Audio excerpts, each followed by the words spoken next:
വെളുപ്പാൻ കാലത്ത് ഞാൻ വൈറ്റ് ഫോർട്ടിന്റെ മുമ്പിൽ എന്താണ് ചെയ്തത്? ഇവിടെ ഒരാളെ വിളിച്ചുണർത്തി പുള്ളിക്കാരൻ്റെ കൂടെ ഒരു ദിവസം മുഴുവൻ സ്പെൻഡ് ചെയ്യാനായിട്ടാണ് നമ്മൾ ഇവിടെ എത്തിയിരിക്കുന്നത്. അപ്പോൾ ഇന്നത്തെ സ്റ്റാർ ആരാണെന്ന് ചോദിച്ചാൽ അന്നീർ റസൂൽ എന്ന് പറയുന്ന ഫിലിമിൽ അത്ര ഭയങ്കര വലിയ റോളൊന്നും അല്ലെങ്കിൽ പോലും ഈ റോള് നമ്മൾ കണ്ടിട്ടുണ്ട് എന്നുണ്ടെങ്കിൽ നമ്മൾ മറക്കത്തില്ല. അതിനുശേഷം ഒത്തിരി നല്ല നല്ല ക്യാരക്ടേഴ്സ് നമുക്ക് വേണ്ടി ചെയ്ത് നമ്മുടെ മനസ്സിലെ സ്റ്റാറായി മാറിയ സ്റ്റാറാണ് ഇന്നത്തെ നമ്മുടെ സ്റ്റാർ. ആരാണ് ആ star? Shine Tom Chacko, the shining star. So ഷൈനിനെ നമ്മൾ വിളിച്ചുണർത്താൻ പോവാ കേട്ടോ. എനിക്ക് ഇടി കിട്ടുമോ എന്ന് എനിക്കറിയത്തില്ല. എന്താണെങ്കിലും നമുക്ക് ഷൈനിന്റെ റൂമിലോട്ട് പോവാം.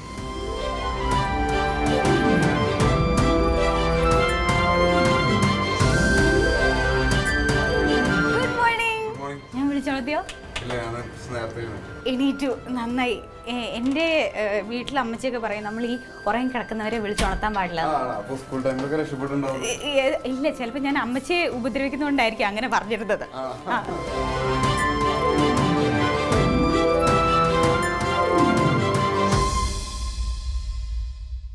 സാധാരണ ഷൂട്ടില്ലാത്ത ദിവസം എത്ര നേരത്തെ എണീക്കും?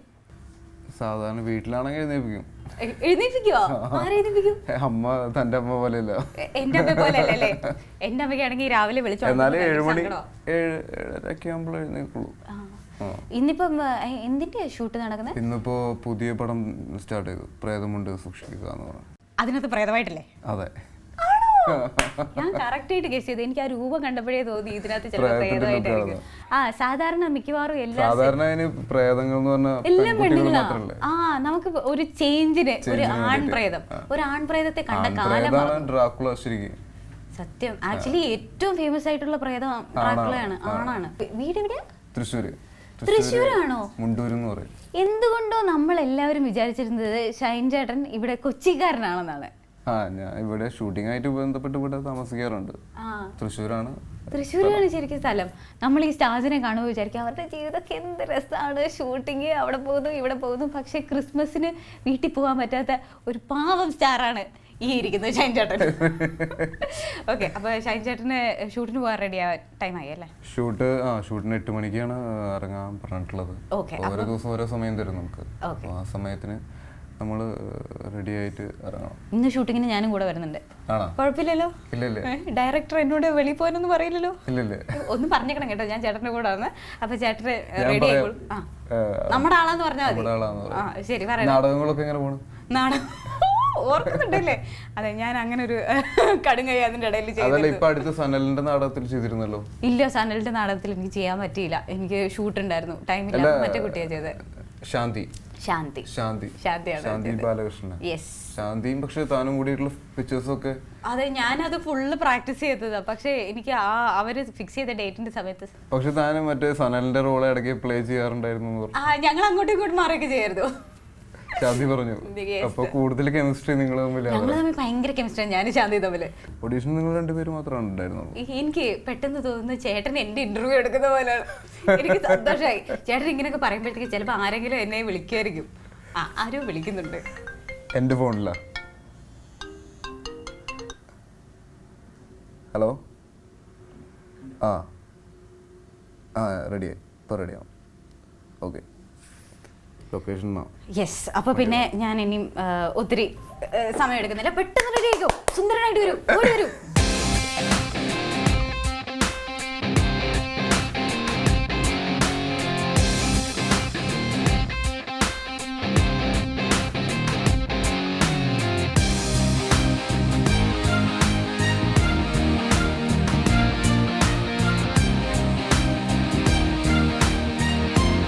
അല്ല, ലൊക്കേഷനിലോട്ടാണെന്നൊക്കെ പറഞ്ഞു.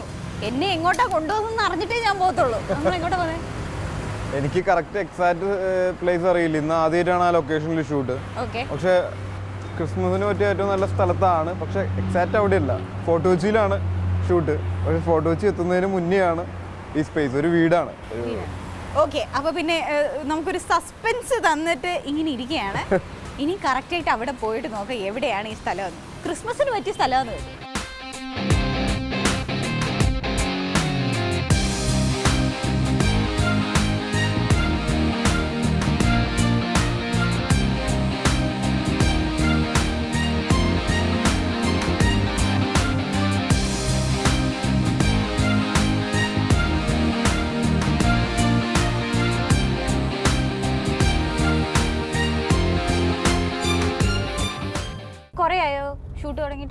ആ കുറച്ചായി, ഒരു 10-15 ദിവസം. എങ്ങനെ പോകുന്നു ഷൂട്ട്? ഷൂട്ട് നന്നായി പോണു. കുറെ ആക്ടേഴ്സ് ഉണ്ട് ഇതിൽ. ശരിക്കും ഇതിനകത്ത് പ്രേതമായിട്ടാണോ? പ്രേതമല്ല, പ്രേതത്തിനെ ഒഴിപ്പിക്കാൻ വരുന്ന ഒരു മന്ത്രവാദി. കടമറ്റത്ത് കത്തനാറല്ല, ഒരു ഇവിടെ സിറ്റിയിലൊക്കെ ഉള്ള ഒരു മന്ത്രവാദിയാ. താടി മുടിയുള്ള മന്ത്രവാദിയല്ല. അല്ല, ഇത്രയും പ്രായം കുറഞ്ഞ ന്യൂ ജനറേഷൻ മന്ത്രവാദിയെ നമ്മൾ കണ്ടിട്ടില്ല. ഏറ്റവും പ്രായം കുറഞ്ഞ ഒരു മന്ത്രവാദി എന്ന് പറയാൻ പറ്റത്തില്ല, നമ്മളൊരു ഡോക്ടർ സണ്ണി, അതാണ് ഏറ്റവും പ്രായം കുറവ് ഈ ഒരു പ്രേതം ഫീൽഡിൽ നമ്മൾ കണ്ടിട്ടുള്ളത്. പക്ഷെ പുള്ളി കുറച്ച് സൈക്കാട്രി. അതെ, ഇത് കുറച്ച് അത്ര പരിപാടികളല്ല. ഇത് കുറച്ച് ഇങ്ങനെ ശരിക്കുള്ള മന്ത്രവാദിയാണോ അത് ചുമ്മാ വെറുതെ? അത് പടത്തില് പ്രേതത്തിനെ ഒഴിപ്പിക്കാൻ വരുന്നതാണ്, പക്ഷെ മന്ത്രവാദി ഒന്നുമില്ല. അങ്ങനെയാണെങ്കിൽ ഒരു 2 മന്ത്രം പറയൂ. ബുംബട്ട് സ്വാഹ കേക്കട്ടെ. അതിനകത്തൊന്നും പറയുന്നില്ല. ബാബു എന്നാണ് ക്യാരക്ടറിന്റെ പേര്. ബാബു മന്ത്രവാദി. അല്ല, ഞാനൊരു കാര്യം ചോദിച്ചിട്ടെ, കൊച്ചായിരുന്ന സമയത്ത് സ്ഥിരം ക്രിസ്മസ് ആഘോഷിക്കുന്നതെന്നൊക്കെ പറഞ്ഞല്ലോ, കരോളൊക്കെ പടം പോയിട്ടുണ്ടോ? കരോള് പടം പോകും. കാരണം എന്താന്ന് വെച്ച് കഴിഞ്ഞാല് ഞാൻ ജനിച്ചു വളർന്നതൊക്കെ പൊന്നാനി എന്ന് പറയുന്ന ഒരു കോസ്റ്റൽ ഏരിയയിലാണ്. പൊന്നാനി എന്ന് കേട്ടിട്ടുണ്ടോ? പൊന്നാനി കേട്ടിട്ടില്ലേ? എങ്ങനെ തൊപ്പിടാൻ പോണ പോലെ?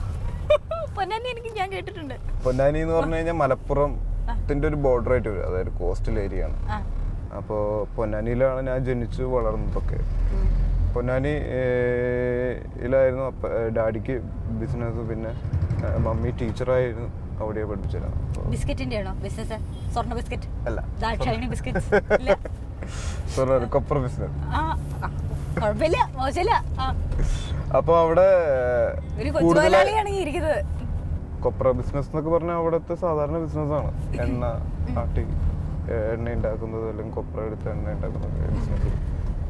അപ്പോൾ അവിടെ കൂടുതലും മുസ്ലിംസ് ആണ് കൂടുതലായിട്ടുള്ളത്, അവരുടെ ഒരു സ്പേസ് ആണ് അത്. പക്ഷെ അതേപോലെ തന്നെ ഹിന്ദുസും ക്രിസ്ത്യൻസും ഒക്കെ ഉണ്ട്. ക്രിസ്ത്യൻസ് വളരെ കുറവാണ്. അപ്പോൾ നമ്മുടെ ഇവിടെയൊക്കെ ആണെങ്കിലും, തൃശ്ശൂരാണ് ഞങ്ങളുടെ അച്ഛൻ്റെ വീടും അമ്മയുടെ വീടൊക്കെ, അവിടെയൊക്കെ കരോളിൻ്റെ സമയങ്ങളിൽ അടുത്തടുത്ത് വീടുകളായിരിക്കുമല്ലോ. ക്രിസ്ത്യൻസിൻ്റെ വീടുകളൊക്കെ അടുത്തടുത്തായിരിക്കും. അപ്പോൾ ക്രിസ്മസ് കരോൾ നടന്നിട്ടാണ് പോവുക, അപ്പൂപ്പൻ്റെ വേഷമൊക്കെ കെട്ടി. പക്ഷെ പൊന്നാനിയിൽ എങ്ങനെയാണെന്ന് വെച്ച് കഴിഞ്ഞാൽ, ഒരു വീട് ഇപ്പൊ കടവന്തറയിലാണെങ്കിൽ അടുത്ത വീട് എടപ്പള്ളിയിലായിരിക്കും. ആകെ 10-200 വീട്ടുകാരേ ഉള്ളൂ അവിടെ. 10-200 വീട്ടുകാരും ഇല്ല, 150 വീട്ടുകാരേ ഉള്ളൂ. അപ്പോൾ അത്രയും സ്പ്രെഡായി കിടക്കുക. അപ്പൊ നടന്നു പോവാന്ന് പറഞ്ഞു കഴിഞ്ഞാൽ അത് പ്രാക്ടിക്കൽ അല്ല. അപ്പൊ ഞങ്ങൾ എന്താണെന്ന് വെച്ച് കഴിഞ്ഞാൽ ഒരു ട്രക്കർ എടുക്കും. എന്നിട്ട് അപ്പൂപ്പന്റെ വേഷം കിട്ടിയതും പിന്നെ പിയാനോ ഡ്രംസ് ഒക്കെ കയറ്റി വെച്ച് ഒരു വീട്ടിൽ കയറും. പിന്നെ അവിടെ നിന്ന് അടുത്ത വീട്ടിലേക്ക് ട്രാവൽ ചെയ്ത് പോകും. ചേട്ടനായിരുന്നു സ്ഥിരം സാന്റാക്ലോസ്? ഞാൻ സാന്റാക്ലോസ് കെട്ടിയിട്ടുണ്ട് ഒരിക്കൽ. അല്ലെങ്കിൽ ഞങ്ങള് ക്രിസ്മസ് ഗാനങ്ങളുമായി നമ്മുടെ ഡ്രംസ് വായിച്ച് പാട്ടും പിന്നെ ഇത് ഡ്രംസ് മേടിക്കും. ഒരു ക്രിസ്മസ് ദിനത്തിൽ രാവിലെ എണീറ്റ് വൈകുന്നേരം വരെ ചേട്ടൻ എന്തൊക്കെ ചെയ്യും? ക്രിസ്മസ് ദിനത്തിൽ രാവിലെ നമ്മൾ എഴുന്നേക്കില്ല സാധാരണ. അയ്യോ, പിന്നെ അത് എന്താന്ന് വെച്ച് കഴിഞ്ഞാൽ ക്രിസ്മസ് എപ്പോഴും രാത്രിയാണ് ആഘോഷിക്കുന്നത്. അത് 24-ാം തീയതി രാത്രി 11:30 നമ്മൾ പള്ളിയിലേക്ക് പോകും. പിന്നെ പള്ളിയിൽ 11:30 കുർബാന തുടങ്ങി. ക്രിസ്മസിന് ക്രിസ്മസ് എന്ന് പേര് എന്തുണ്ടാന്ന് എന്താണ് ക്രിസ്മസ്? ക്രിസ്തുമസ് എന്നുള്ള പേരാണ്. ക്രിസ്മസ് എന്താ? ഇതെന്താന്ന് വെച്ച് കഴിഞ്ഞാൽ നമ്മൾ ജനഗണമനയുടെ അർത്ഥം ചോദിക്കണ പോലെ. ഞാൻ പറഞ്ഞുതരാം. ക്രൈസ്റ്റ് ഈ രാത്രിയിൽ മാസം ഉണ്ടെന്ന് പറഞ്ഞില്ലേ, ക്രൈസ്റ്റ് മാസം എന്നാണ് ശരിക്കും. ക്രൈസ്റ്റിന്റെ മാസം, ക്രൈസ്റ്റ് മാസം അതാണ് ശരിക്കും. അങ്ങനെ പറഞ്ഞു ക്രിസ്മസ് ആയതാണ് എന്നൊരു പറച്ചിലുണ്ട്. വേറെയും ചില കഥകൾ ഉണ്ടാവാമായിരിക്കും, പക്ഷെ ഇതാണ് നമ്മുടെ കഥ. ക്രിസ്തുമസ് എന്ന് പറയുന്ന സംഭവം ആഘോഷിക്കുന്നത് ക്രിസ്തുവിന്റെ ബർത്ത്ഡേ ആയിട്ടാണ് ആഘോഷിക്കുന്നത്. അതിന് ഈ ടൈറ്റിൽ എങ്ങനെയാ വന്നെന്നുള്ളത് നമ്മളെ പഠിച്ചോ. ഞാൻ ഫ്രീ ആയിട്ട് ക്ലാസ് തന്നിരിക്കുന്നു. അപ്പൊ ക്രിസ്മസ് രാവിലെ അല്ല ആഘോഷിക്കുക. കാരണം രാത്രി 24-ാം തീയതി പാതിരാത്രി, അതായത് 24-ാം തീയതി ആ രാത്രിക്ക് മുന്നേ കരോളൊക്കെ അവസാനിക്കും. പിന്നെ 11:30 നമ്മൾ പള്ളിയിലേക്ക് പോകും, കുർബാന തുടങ്ങും. പിന്നെ ക്രിസ്മസിന്റെ പിറവിയുടെ ശുശ്രൂഷകളും കാര്യങ്ങളൊക്കെ നടത്തും. അത് കഴിയുമ്പോഴേക്കും ഒരു 1:30 വരെ കുർബാന ഉണ്ടാവും. അത് കഴിഞ്ഞ പള്ളിയിൽ തന്നെ കേക്ക് വിതരണവും പിന്നെ ക്രിസ്മസ് ട്രീ നറുക്കെടുപ്പും അങ്ങനത്തെ പരിപാടികളൊക്കെ ആയിട്ട് നമ്മൾ തിരിച്ച് വീട്ടിലേക്ക് എത്തുന്നു. 25 ദിവസം നമ്മൾ അടക്കി വെച്ച ഇറച്ചി നയമ്പ് വീടുന്നു. നല്ല ബീഫ് വറുത്തതും വട്ടയപ്പം ഉണ്ടാക്കി വെച്ചിട്ടുണ്ടാവും. ഇങ്ങനെ ഭക്ഷണങ്ങളുടെ പേര് മാത്രം അതാണെങ്കിൽ ക്രിസ്മസിനും ഈസ്റ്ററിനും ഈ നോമ്പ് വീഴണത് ഈ രാത്രിയിൽ കുർബാന കഴിഞ്ഞിട്ടാണ്. ആ സമയത്ത് ഉണ്ടാക്കുന്ന ബീഫ് വളരെ ടേസ്റ്റ് ആയിട്ടുള്ള ഒരു ബീഫ് നമ്മൾ പിന്നെ ഇത്രയും നാള് കഴിക്കാതിരുന്ന് കഴിക്കുന്നതാണ്. ഞാൻ ഇപ്പോഴും ആലോചിച്ചിട്ടുണ്ട്. പക്ഷെ അത് മമ്മി നന്നായിട്ട് ഉണ്ടാക്കും ചെയ്യും. വീട്ടില് മമ്മിയും ഡാഡിയും നന്നായിട്ട് ഉണ്ടാക്കും ആ ബീഫ്. നല്ല വരട്ടിയിട്ട് ഒരു വറവ് പോലെയാണ് ആ ബീഫ് ഉണ്ടാവും. ബീഫും വട്ടയപ്പവും കഴിക്കുന്നു, ബീഫും വട്ടയപ്പം കഴിക്കുന്നു. നമ്മൾ പിന്നെ ഒരു 2:30-3 മണിയാകുമ്പോഴേക്കും കിടന്നുറങ്ങുന്നു. പിന്നെ രാവിലെ വളരെ ലേറ്റ് ആയിട്ട് എഴുന്നേൽക്കുന്നു. എന്തായാലും ഒരു 8-9 മണിയൊക്കെ കഴിയും എഴുന്നേൽക്കാൻ. പിന്നെ അതുകൊണ്ടാണ് പറഞ്ഞത് ക്രിസ്മസിന് രാവിലെ എഴുന്നേൽക്കുന്ന പരിപാടി ഇല്ല. കാരണം പാതിരാത്രി തന്നെ തുടങ്ങും പരിപാടി. പിന്നെ പാതിരാക്ക് കുർബാനയ്ക്ക് പോവാത്തവര് ഞായറാഴ്ച അല്ലെങ്കിൽ ക്രിസ്മസിന്റെ അന്ന് രാവിലെ എഴുന്നേറ്റ് കുർബാനയ്ക്ക് പോകും. പക്ഷെ നമ്മൾ ഈ നൊയമ്പൊക്കെ വീടാനുള്ളത് കൊണ്ടും പിന്നെ അതിന്റെ ഒരു രസം ഇവരും കൂടിയിട്ടുള്ള കേക്ക് മുറിയും കുറച്ച് പാടാണെങ്കിൽ ഉറക്കൊഴിച്ചിരുന്ന ക്രിസ്മസിന്റെ ആ ഒരു കംപ്ലീറ്റ് ഫീൽ കുർബാനയുടെ ഉറക്കായിരിക്കും ചില സമയത്തൊക്കെ ആൾക്കാർ. കുട്ടികളായിരുന്ന സമയത്ത് ഉറങ്ങാൻ പറ്റിയിരുന്നു, ഇപ്പൊ ഉറങ്ങാൻ പറ്റില്ല ആളുകൾ നോക്കണ. എന്നാലും ചിലപ്പോ ചില സമയത്ത് നമ്മൾ ഇങ്ങനെ ഇങ്ങനെ ആവുമ്പോഴേ പ്രശ്നമുള്ളൂ. അല്ലെങ്കിൽ പ്രശ്നമില്ലേ, കണ്ണടച്ച് ഇങ്ങനെ ഇരിക്കാം. ഇടയില് ഈ പ്രസംഗത്തിന്റെ ഒരു സമയമുണ്ട്. അതായത് അന്നത്തെ ദിവസത്തെ അച്ഛൻ വഴക്കൊന്നും പറയില്ല. ചില അച്ഛന്മാര് പേര് എടുത്ത് വിളിക്കും, ഏയ് എഴുന്നേക്ക്. കുട്ടികളോടെ പറയുള്ളത്. അപ്പൊ ഓക്കെ, ക്രിസ്മസിന്റെ സമയം ഇങ്ങനെയൊക്കെയാണ്. ക്ലാസ്സിലിരുന്ന് ഇതുപോലെ ഉറക്കം തൂങ്ങിയിട്ടുണ്ടോ? ക്ലാസ്സിലിരുന്ന് ഉറക്കം തൂങ്ങിയിട്ടുണ്ട് ഞാൻ. ഉണ്ടോ? ക്ലാസ്സിലിരുന്ന് ഉറക്കം തൂങ്ങിയിട്ടുണ്ട്. കാരണം ഉച്ചയ്ക്കൊക്കെ ശേഷം കുറച്ച് ഉറക്കമൊക്കെ വരും ക്ലാസ്സിൽ. അതും ചില പീരീഡ് കണക്കാണെങ്കിൽ അങ്ങനെ ഉറക്കം വരില്ല. കാരണം നമ്മൾ ആകെ കുടുങ്ങിയിരിക്കണ സമയമായിരിക്കും കണക്ക്. ഞാന് സോഷ്യൽ സമയത്ത് ഉറങ്ങും. പിന്നെ ഇംഗ്ലീഷും മലയാളം ഒന്നും ആ സമയത്ത് ഉണ്ടാവില്ല. അതൊക്കെ ആദ്യത്തെ ഇല്ല, നമ്മൾ അങ്ങനെ കാണാതെയാണ് ഉറങ്ങുക. ഏറ്റവും ഇഷ്ടമുള്ള സബ്ജക്ട് ഏതായിരുന്നു? എനിക്ക് ഏറ്റവും ഇഷ്ടം ഇംഗ്ലീഷ് ഇഷ്ടമായിരുന്നു, മലയാളം ഇഷ്ടമായിരുന്നു. ഇഷ്ടമില്ലാത്ത സബ്ജക്ട് ഏതായിരുന്നു? എനിക്ക് ഇഷ്ടമില്ലാത്തത് കണക്ക്, സയൻസ്. സബ്ജക്റ്റുകളൊന്നും ഇഷ്ടമില്ല. പിന്നെ നമ്മളോട് ചോദിക്കുന്ന സ്ഥിതിക്ക് നമ്മൾ പറയാൻ വേണ്ടിട്ട് നമ്മള് പ്രത്യേകിച്ച് ഒരു സബ്ജക്ട് എല്ലാം ഇഷ്ടക്കേടായിരുന്നു. പക്ഷെ അതിൽ ഏറ്റവും ബുദ്ധിമുട്ട് കണക്കായിരുന്നു. ഞാൻ കണക്കില് 9ാം ക്ലാസ്സിൽ കണക്ക് പഠിച്ചെടുക്കാൻ 2 വർഷം എടുത്തിട്ടുണ്ട്. എന്ന് വെച്ചാൽ 2 വർഷം 9ാം ക്ലാസ്സിൽ ഇരുന്നു?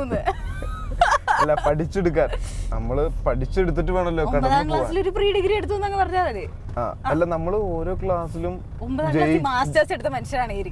നമ്മള് ജയിച്ചു പോയിട്ട് കാര്യമില്ലല്ലോ. നമ്മള് പഠിച്ചല്ലേ പോകേണ്ടത്, അല്ലേ? അപ്പൊ നമ്മൾ പഠിക്കാൻ വേണ്ടിട്ടാണ് ക്ലാസ്സിൽ പോകണം. അപ്പൊ നമ്മൾ അതിന് പഠിച്ചിട്ട് വേണം വേറൊരു ക്ലാസ്സിലേക്ക് പോകാൻ. അല്ലാതെ നമ്മൾ 9ാം ക്ലാസ്സിൽ ഇരുന്ന് അങ്ങ് പഠിച്ചു. 9ാം ക്ലാസ്സില് കണക്ക് ടെസ്റ്റ് കുറച്ച് മണ്ണുള്ളൊരു ടെസ്റ്റാണ്. അത്രയും ബുദ്ധിമുട്ട് എനിക്ക് വേറൊരു സമയത്തെ ടെസ്റ്റ് ഒന്നും തോന്നിയിട്ടില്ല. 10ാം ക്ലാസ് പിന്നെ എളുപ്പമാണ്. നമ്മുടെ ഈ സ്കൂളിൽ പഠിക്കുമ്പോഴേ പലതരത്തിലുള്ള പിള്ളേരുണ്ടല്ലോ സ്കൂളിൽ. ഇപ്പം ഭയങ്കരമായിട്ട് പഠിപ്പിസ്റ്റുകൾ കുറേ പിള്ളേർ കാണും, യൂത്ത് ഫെസ്റ്റിവലിന് വേണ്ടി മാത്രം പോകുന്ന കുറേ പിള്ളേർ കാണും, ഭയങ്കര കുർത്തക്കെട്ട കുറേ പിള്ളേർ കാണും, പാവം ഒന്നും മിണ്ടാത്ത കുറേ പിള്ളേർ കാണും. അപ്പോൾ ഈ ഇതുപോലത്തെ കാറ്റഗറിയിൽ ഏത് കാറ്റഗറിയിൽ പെട്ട കുട്ടിയായിരുന്നു? ഞാൻ യൂത്ത് ഫെസ്റ്റിവലിന് വേണ്ടിയിട്ട് പോയിരുന്ന ഒരു കുട്ടിയാണ്. അപ്പോൾ ക്ലാസ്സിൽ കയറാറില്ലായിരുന്നു? ക്ലാസ്സിൽ പ്രാക്ടീസ് എന്നൊക്കെ പറഞ്ഞിട്ട് മൈം പ്രാക്ടീസ്, നാടകം പ്രാക്ടീസ്, സംഘഗാനം പ്രാക്ടീസ്, അങ്ങനെ. അപ്പൊ ലൊക്കേഷൻ എത്തി. ഇതാണ് നമ്മുടെ ലൊക്കേഷൻ. ലൊക്കേഷനിലേക്ക് ഇറങ്ങാം. പിന്നെ നമുക്ക് ഇറങ്ങാം.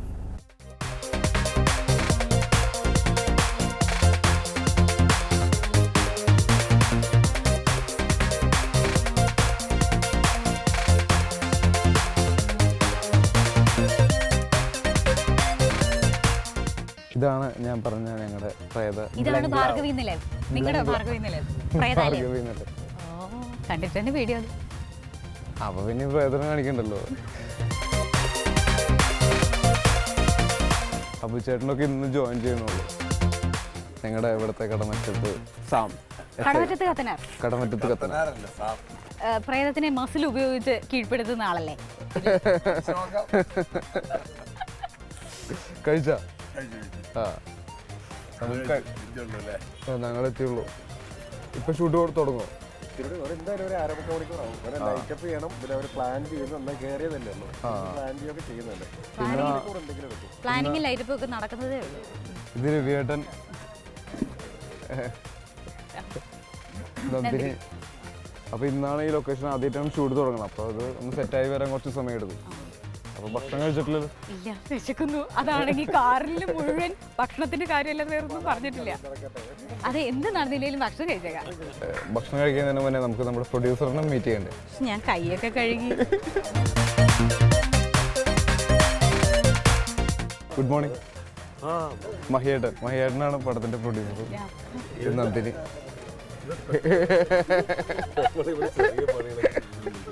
ഇല്ല, ഇത് വേറൊരു ചെറിയൊരു ഷൂട്ടാണ്. ദൈവത്തെ സ്റ്റാർ എന്ന് പറഞ്ഞൊരു പ്രോഗ്രാം. ഒരു ദിവസം മുഴുവൻ ഷൈൻ ചേട്ടൻ്റെ കൂടെ എന്തൊക്കെ സംഭവിക്കുന്നു? നന്ദിനി. ചോദിക്കാനുള്ളതൊക്കെ ഞാൻ റെഡിയാക്കി വെച്ചിട്ടുണ്ട്. ഭക്ഷണം കഴിച്ചിട്ട് തിരിച്ചു വന്നിട്ട് ഫുൾ എനർജിയിൽ നമ്മൾ ചോദിക്കുന്നതായിരിക്കും. അപ്പൊ ഞങ്ങൾ ഭക്ഷണം കഴിക്കാം. ഇല്ല.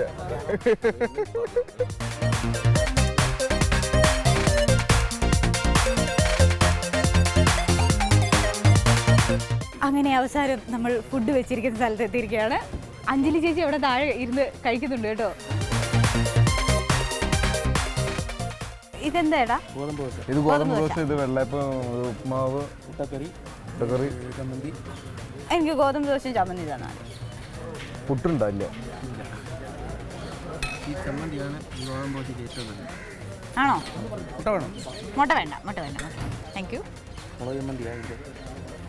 യെസ്, ഇന്ന് ഞാൻ കഴിക്കാൻ പോകുന്നത് ഗോതമ്പ് ദോശ വിത്ത് മുളക് ചമ്മന്തി ആൻഡ് വൈറ്റ് ചമ്മന്തി. ഷൈൻ ചേട്ടൻ അപ്പോൾ മുട്ടക്കറിയാണ് കഴിക്കുന്നത്. ഒരു ദിവസം മുഴുവൻ ഷൂട്ട് ചെയ്യാനുള്ളതല്ലേ, ആരോഗ്യമൊക്കെ വേണ്ടേ? ഒരു 2 മുട്ട. മുളക് ചമ്മന്തി വേണ്ട.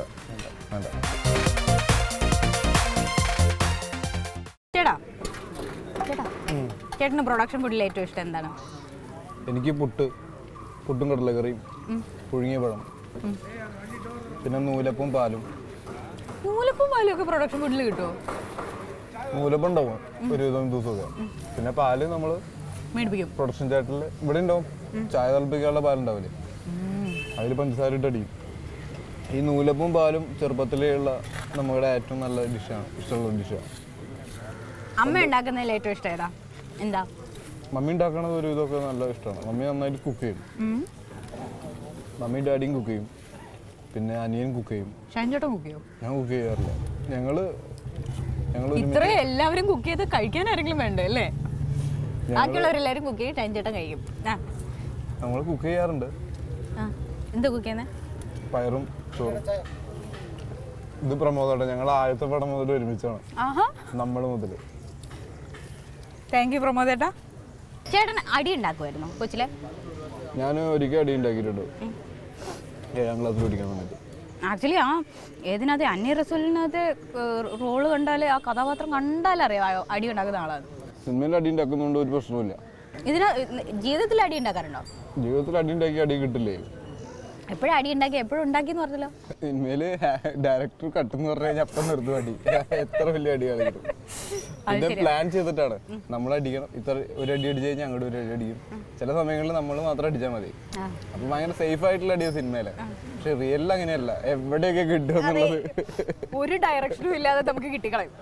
അപ്പൊ അടി ഉണ്ടാക്കിയത് എപ്പോഴാ? 7ാം ക്ലാസ്സിൽ പഠിക്കുന്ന സമയത്ത്. എന്തിന്? എന്തോ 1-2 പറഞ്ഞ് അടി ഉണ്ടായതാണ്.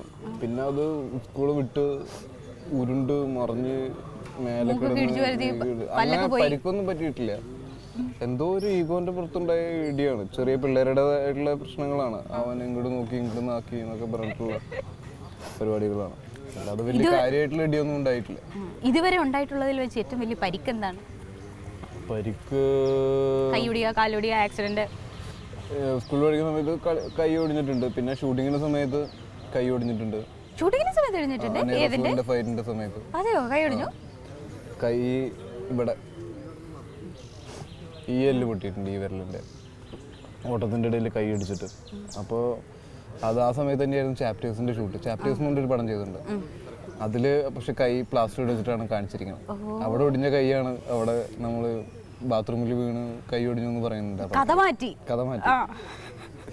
പക്ഷെ അന്യ റിസോർട്ടിൽ കൈ ഒടിഞ്ഞത് കാണാൻ പറ്റില്ല. നമ്മൾ ക്യാമറ ഫ്രണ്ടിൽ വരുമ്പോൾ കണ്ടിട്ടില്ല. നമ്മൾ ബാക്കിലേക്ക് പിടിക്കും കൈ. ഓ, ക്യാമറ ബാക്കിലാവുമ്പോൾ നമ്മൾ ഫ്രണ്ടിലേക്ക് പിടിക്കും. ഇവിടം വരെയുള്ള താഴ്ത്തി പിടിക്കും, മുന്തിക്കില്ല. അങ്ങനെയാണ് അനേറസൂരിൽ കംപ്ലീറ്റ് ചെയ്തത്. പക്ഷെ ചാപ്റ്റേഴ്സിൽ ആ കൈ വെച്ചിട്ട് തന്നെ അഭിനയിച്ചു. അതിലപ്പോൾ അത് വർക്കൗട്ട് ആവുകയും ചെയ്തു. ഒരു ഫേക്ക് ആയിട്ട് വരികയാണ് ഗുണ്ടയാന്ന് പറഞ്ഞിട്ട്. അപ്പോൾ പറയണത് എന്താണെന്ന് വെച്ച് കഴിഞ്ഞാൽ കയ്യിൽ ബോംബിരുന്ന് പൊട്ടിയെന്ന് പറയണത്. ശരിക്കും ബാത്റൂമിൽ വീണ് കൈ ഒടിഞ്ഞതാണ്. ആ കഥയിൽ അങ്ങനെയാക്കി സുനിൽ ഇബ്രാഹിം അങ്ങനെ ഒരു സംഭവം ചേർത്തു. പക്ഷെ അത് നല്ല വർക്കൗട്ടായി അത്.